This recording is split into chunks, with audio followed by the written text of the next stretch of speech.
ഇപ്പോൾ അലാറമുണ്ട്. ഈ അലാറം കേൾക്കുമ്പോൾ ഒരു ചെറിയ ടെൻഷനുണ്ട്. ഇപ്പോൾ വളരെ ബ്രേക്കിംഗ് വാർത്ത വരുന്നുണ്ട്. മലയാള സിനിമയിലെ ലഹരി ബന്ധങ്ങൾ പരിശോധിക്കാൻ നർക്കോട്ടിക് കൺട്രോൾ ബ്യൂറോ സിനിമാ സംഘടനകളുടെ യോഗം വിളിച്ചു ചേർത്തിട്ടുണ്ട്. AMMA, FEFKA, producers association, MACTA പ്രതിനിധികൾ പങ്കെടുത്തിട്ടുണ്ട്. NCBയുടെ പരിശോധനയുണ്ടായാൽ AMMA പൂർണ്ണ പിന്തുണ നൽകുമെന്ന് നടി അൻസിബ ഹസൻ പറഞ്ഞു. സിനിമയിലെ ലഹരി ഉപയോഗത്തിൽ പരിശോധനകൾ ഉണ്ടാകുമെന്ന് പ്രൊഡ്യൂസേഴ്സ് അസോസിയേഷനും വ്യക്തമാക്കിയിട്ടുണ്ട്. നമുക്ക് അവരുടെ പ്രതികരണങ്ങൾ ഒന്ന് കേൾക്കാം.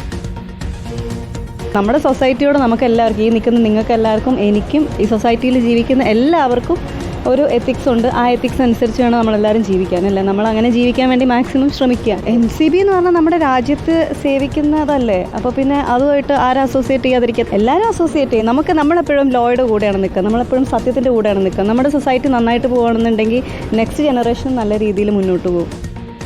NCB വിളിച്ചത് കേരളത്തിൽ നടക്കുന്ന എല്ലാവർക്കും അറിയാവുന്ന കാര്യമല്ലേ.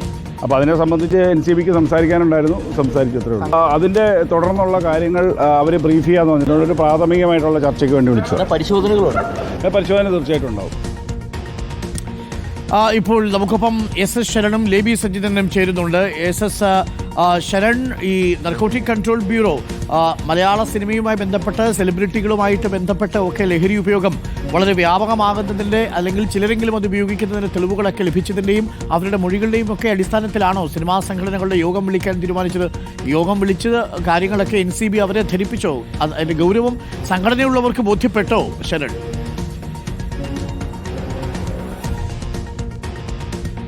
Arunkumar, good morning. എന്തായാലും അതീവ ഗൗരവ സ്വഭാവത്തിൽ തന്നെയാണ് NCB ഇതിനെ കാണുന്നത്. അതുകൊണ്ടാണ് വേഗത്തിലുള്ള നടപടികളിലേക്ക് കടക്കാനും അവർ തീരുമാനിച്ചിരിക്കുന്നത്. കഴിഞ്ഞ ദിവസം, അതായത് മെലിഞ്ഞാന്ന് ഉച്ചയ്ക്ക് ശേഷമാണ് ഇത് സംബന്ധിച്ച യോഗം NCBയുടെ കൊച്ചി ഓഫീസിൽ ചേർന്നിരിക്കുന്നത്.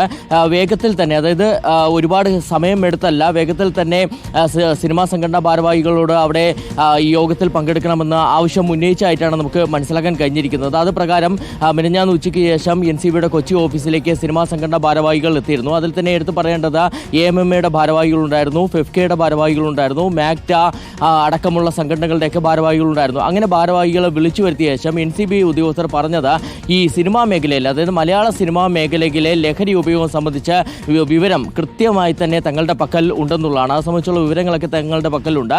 ഇതിന് പുറമെ തന്നെ സമീപകാലത്തായി രജിസ്റ്റർ ചെയ്ത നടന്മാർക്കെതിരായിട്ടുള്ള, സംവിധായകർക്കെതിരായിട്ടുള്ള കേസുകളൊക്കെ തന്നെ അതിൻ്റെ വിശദാംശങ്ങൾ ഞങ്ങൾ ശേഖരിച്ചിട്ടുണ്ട്. അപ്പോൾ ഈ വിശദാംശങ്ങളുടെയൊക്കെ അടിസ്ഥാനത്തിൽ ഒരു പരിശോധന ഉദ്ദേശിക്കുന്നുണ്ടെന്നുള്ളതാണ്. അപ്പോൾ അതിന് മുന്നോടിയായിട്ട് സിനിമാ സംഘടനകളോട് ചെയ്യാൻ പറഞ്ഞിരിക്കുന്നത് ഒരു ബോധവൽക്കരണം ഈ സിനിമാ മേഖലയിൽ ആവശ്യമാണെന്നുള്ളതാണ്. അങ്ങനെ സിനിമാ മേഖലയിൽ സിനിമാ സംഘടനകൾ മുൻകൈ എടുത്തുള്ളൊരു ബോധവൽക്കരണം നടത്തുക, അതിനുശേഷമായിരിക്കും തങ്ങൾ പരിശോധനകളിലേക്ക് കടക്കുക എന്നുള്ളതാണ്. ഇതിൽ ഏറ്റവും പ്രധാനം എന്ന് പറയുന്നത്, ഈ യോഗത്തിന് ശേഷം പുറത്തു വന്ന സിനിമാ സംഘടനാ ഭാരവാഹികൾ NCBയുടെ നടപടികൾക്ക് പൂർണ്ണ പിന്തുണ പ്രഖ്യാപിച്ചിരിക്കുന്നു എന്നുള്ളതാണ്. നമുക്കറിയാം, നേരത്തെ പലതവണ, അതായത് 2015 ഷൈൻ ടോം ചാക്കോയ്ക്കെതിരായ കൊക്കൈൻ കേസ് നിലവിൽ വരുന്നു. അതിനുശേഷം പലതവണ സിനിമാ സെറ്റുകളിലെ ലഹരി ഉപയോഗം അടക്കം പരാതികൾ ഉയർന്നിരുന്നതാണ്. അപ്പോഴൊക്കെ തന്നെ പോലീസും എക്സൈസും ഒക്കെ തന്നെ പരിശോധനകളിലേക്ക് പോകുമെന്ന് പറഞ്ഞിരുന്നു. പക്ഷേ അപ്പോൾ വലിയ രീതിയിലുള്ള എതിർപ്പാണ് സിനിമാ സംഘടനകളുടെ ഭാഗത്തു നിന്നുണ്ടായിരുന്നത്. ഇതിൽ ഏറ്റവും പ്രധാനമായി ഇപ്പോൾ നമുക്ക് മനസ്സിലാക്കാൻ കഴിയുന്നത് ആ എതിർപ്പ് ഒഴിവായിരിക്കുന്നു എന്നുള്ളതാണ്. സിനിമാ സംഘടനകൾക്ക് യാതൊരുവിധ എതിർപ്പുമില്ല. അതുകൊണ്ട് തന്നെ NCBയും അവരുടെ തുടർ നടപടികളിലേക്ക് കടക്കാൻ തീരുമാനിച്ചിട്ടുണ്ട്. ആദ്യഘട്ടത്തിൽ അവർ ചെയ്യാൻ പോകുന്നത് ഈ ബോധവൽക്കരണം ഏത് നിലയിലാണ് സിനിമാ മേഖലയിൽ നടക്കുക എന്നുള്ളത് നിരീക്ഷിക്കുക എന്നുള്ളതാണ്. അതിൻ്റെ അടുത്ത ഘട്ടമെന്നോണം ഒരു ആക്ഷൻ പ്ലാൻ തന്നെ തയ്യാറാക്കാൻ തീരുമാനിച്ചിട്ടുണ്ട്. പരിശോധനകൾ എങ്ങനെ വേണമെന്നുള്ളത് സംബന്ധിച്ച് ഒരു ആക്ഷൻ പ്ലാൻ തയ്യാറാക്കും. അതിനുശേഷമായിരിക്കും നടപടികളിലേക്ക് കടക്കുകയും ചെയ്യുക. ഓക്കെ ശരൺ, ഞാൻ തിരികെ വരാം. ഞാൻ ലേബിയിലേക്ക് പോയിവരുടെ. ലേബി, ഈ സിനിമാ സംഘടനകളൊക്കെ ഈ NCB പറഞ്ഞ കാര്യങ്ങൾ ഗൗരവമായിട്ടെടുക്കാനുള്ള സാധ്യതയുണ്ടോ? പ്രൊഡ്യൂസേഴ്സ് അസോസിയേഷൻ ആണെങ്കിലും, ഫെഫ്ക ആണെങ്കിലും, ചലച്ചിത്ര താര സംഘടനയാണെങ്കിലും എല്ലാം.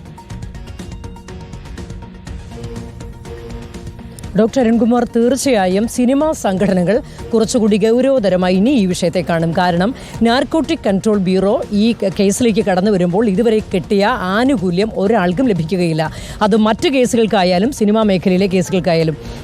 അതിൽ പ്രധാനമായും ഉള്ളൊരു കാര്യം 2015 ഷൈൻ ടോം ചാക്കോ ഉൾപ്പെട്ട കൊക്കൈൻ കേസ് മുതൽ ഇങ്ങോട്ട് നോക്കിയാൽ ഏറ്റവും ഒടുവിൽ സംവിധായകർ ഉൾപ്പെട്ട കേസ് വരെ ഇത് വലിയ വിവാദമാകും, വലിയ വാർത്താ പ്രാധാന്യം ലഭിക്കും. എന്നാൽ കേസിൻ്റെ ഏറ്റവും ഒടുവിലേക്ക് വരുമ്പോൾ ചെറിയ അളവിൽ ലഹരി ഉപയോഗം നടത്തി, അല്ലെങ്കിൽ തെളിവുകളില്ല തുടങ്ങിയ കാരണങ്ങളൊക്കെ പറഞ്ഞ് ഇവർ പ്രതിപ്പട്ടികയിൽ നിന്ന് മാറുന്നു, അല്ലെങ്കിൽ ഇത് കേസൊന്നും ഇല്ലാതെയാകുന്നു. ഈ സാഹചര്യമാണ് ഉണ്ടാവാറുള്ളത്. നാർക്കോട്ടിക്സ് കൺട്രോൾ ബ്യൂറോ കേസ് ഏറ്റെടുക്കുകയാണെങ്കിൽ ഈ ഒരു പഴുതും ഉണ്ടാകില്ല. പഴുതടച്ചുള്ള കാര്യങ്ങളായിരിക്കും മുന്നോട്ട് പോകുക. ആ ഒരു ഒരു ആശങ്ക ഇനി സിനിമാ മേഖലയിൽ ഉണ്ടാവും. കാരണം ഇത്തരത്തിലുള്ള ഒരു ലഹരി മരുന്നിൻ്റെ അളവ് കുറഞ്ഞു എന്നുള്ള ഒരു ആനുകൂല്യവും നാർക്കോട്ടിക്സ് കൺട്രോൾ ബ്യൂറോ ഇതേറ്റു കഴിഞ്ഞാൽ ലഭിക്കുകയില്ല. അതുകൊണ്ട് തന്നെയാണ് ഇവർ നമ്പർ ഇപ്പോൾ സിനിമാ സംഘടനകൾക്ക് കൊടുത്തിട്ടുണ്ട്. സിനിമാ സെറ്റിൽ ഏത് രീതിയിലുള്ള, ഇപ്പോൾ ശരൺ പറഞ്ഞതുപോലെ ബോധവൽക്കരണം പരിപാടിയിലേക്ക് കിടക്കും, അതിനുശേഷം നടപടിയിലേക്ക് തന്നെയായിരിക്കും കിടക്കുക. ഇത്തരത്തിൽ ഇതുവരെ ഉണ്ടായ പോലെ ഇവർ 2023 മുതൽ പ്രൊഡ്യൂസേഴ്സ് അസോസിയേഷൻ ആവശ്യപ്പെടുന്നുണ്ട്. കഴിഞ്ഞ മാർച്ച് 26 ഫെഫ്ക എക്സൈസ് വകുപ്പുമായി ചേർന്നൊരു യോഗം വെച്ചു. അന്ന് ഇത്തരത്തിൽ എക്സൈസ് വകുപ്പ് തന്നെ നിർദ്ദേശം നൽകിയിട്ടുണ്ട്. എല്ലാ സഹകരണവും എക്സൈസ് വകുപ്പും ഫെഫ്കയും തമ്മിൽ അങ്ങോട്ടും ഇങ്ങോട്ടും അതൊരു കരാർ പോലെ വന്നിട്ടുണ്ട്. എല്ലാ സഹകരണവും പരസ്പരം വാഗ്ദാനം ചെയ്തിട്ടുണ്ട്. ഇതൊക്കെ ഇവിടെ നിൽക്കുമ്പോഴും നാർക്കോട്ടിക്സ് കൺട്രോൾ ബ്യൂറോ ഇപ്പോൾ നേരിട്ട് വന്ന് സിനിമാ സംഘടനകളെ അങ്ങോട്ട് വിളിപ്പിച്ചിരിക്കുകയാണ് ഈ യോഗത്തിന്. അതായത് ഇതുവരെ സിനിമാ സെറ്റിൽ ഇത്തരത്തിലുള്ള അന്വേഷണമൊക്കെ നടത്തിയാലും അത് കാര്യക്ഷമമായ അല്ല എന്ന് കണ്ടുകൊണ്ടാണ് ഇപ്പോൾ നേരിട്ട് വന്നിരിക്കുന്നത്.